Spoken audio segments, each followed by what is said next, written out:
Uroj suksese atyre që ja dolën t'jenë, edhe absolutisht suksese Partisë Demokratike dhe gjithë kolegëve që do ta përfaqësojnë në këto zgjedhje. Me të vërtet, mund të ketë shumë për diskutuar, po unë do doja t'i qëndroja shkurtimisht duke qenë se i doqa edhe ministrat, edhe gjitha sqarimet që u bën këtë sallë nga folësit edhe nga kolegët paraprakisht në lidhje me këtë paketën e maleve, dhe dua ta nis pikërisht nga këtu, nga terminologjia e përkryer që është gjithmonë si një lojë fjalësh sa herë që ju propozoni një ligj që çuditërisht nga titulli i bukur, paketa e maleve, një paket ndihme, një paket që vjen në favor qytetarit, mban gjithmonë një erë të keqe kanali, korrupsioni edhe abuzimi. Të paktën kështu e ndjejmë ne të pjesës opozitës, që edhe për këtë, meqense edhe sqarimet e akuzave të mëparshme dhe gjitha pikpyetjeve që kolegët ngritën më parë ministrat ju përgjigjen, dua gjithashtu t'i përgëzoj për mënyrën e shkëlqyer me cilën e sqarojnë, e flasin, e bërtasin hallin e qytetarit, edhe teksa tregojnë se si vetëm ata do të përfitojnë, se si me zemër të madhe kanë gjithmonë interesin e qytetarit, dhe prandaj kjo paket i vjen në ndihmë, po çuditërisht djalli gjithmonë shihet në detaje, dhe na ndjeni ne që dyshojmë, dhe na ndjeni ne që ngrem pikpyetje, sepse çuditërisht teksa ju ndërtoni hallka dhe mekanizma që pretendohet që të jenë funksional edhe garantues të drejtës së qytetarit, sidomos një drejtë të shenjtë siç është ajo e pronësisë, patjetër që shumë kush,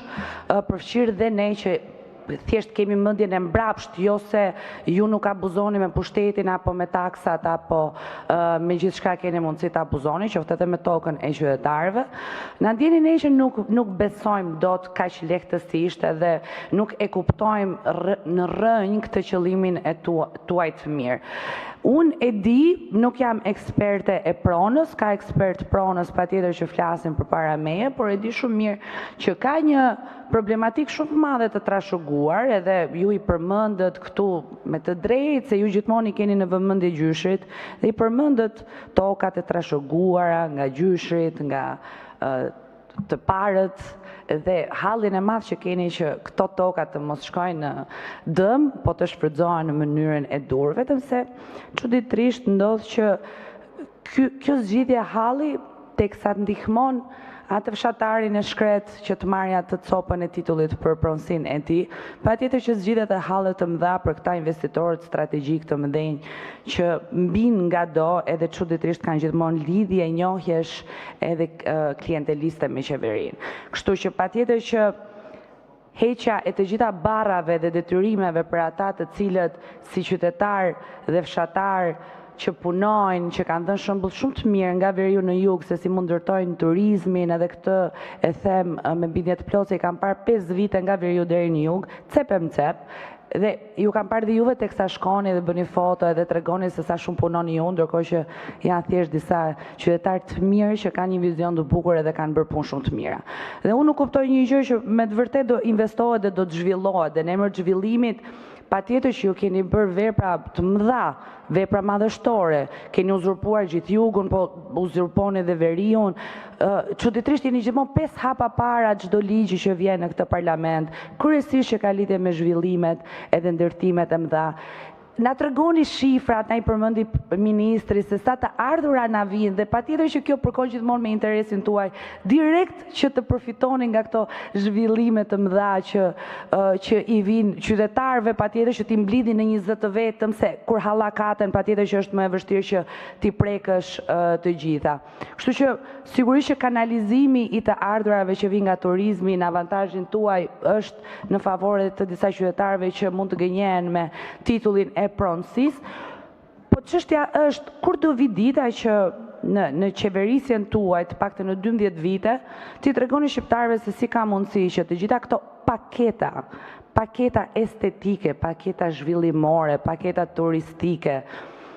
si ka mundësi që të gjitha këto zhvillime të mëdha i bëjnë ata çdo ditë që të ikin edhe të largohen këtij vendi, dhe si ka mundësi që qytetarët e thjesht, qoftë në Tiranë, qoftë në veri, qoftë në jug, vetëm i shohin me sy se nuk mund t'i prekin, nuk mund t'i aksesojnë, nuk mund t'i shfrytëzojnë, edhe nuk mund t'i jetojnë si të mira që do t'i garantonin një standard më të mirë jetik. Prandaj kemi akoma shifrat më të larta në rajon për qytetar në rang kombëtar që vuajnë për bukën e gojës. Kështu që patjetër që djalli fshihet në detaje dhe si në çdo paket ligjesh edhe kjo e maleve, me siguri që disa qytetarë do t'i lumturoj, po disa tjerë do t'i shkatroj, mendoj, mundësinë për të patur realisht një shfrytëzim të pronës ashtu siç ata duan, asaj pronës së gjyshit, asaj pronës së trashëguar dhe asaj pronës që tani më ju i vini dhe detyrën që nëse duan ta marrin si pronësi, do duhet që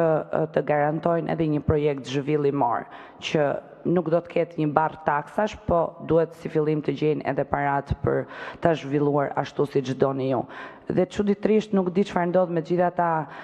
të zinjt që e kanë mbajtur turizmin, sidomos në veri, po edhe në gjithë malet e jugut dhe kanë bërë bujtina dhe punë shumë të mira, dhe ndërkohë kanë paguar taksa dhe detyrime gjithë këto vite, dhe ja kanë dalë edhe të rezistojnë edhe të zhvillohen më tej vetëm me forcat edhe mundësit e veta. Kështu që uroj shumë që të mbetet vetëm në mendjen tonë të mbrapsht,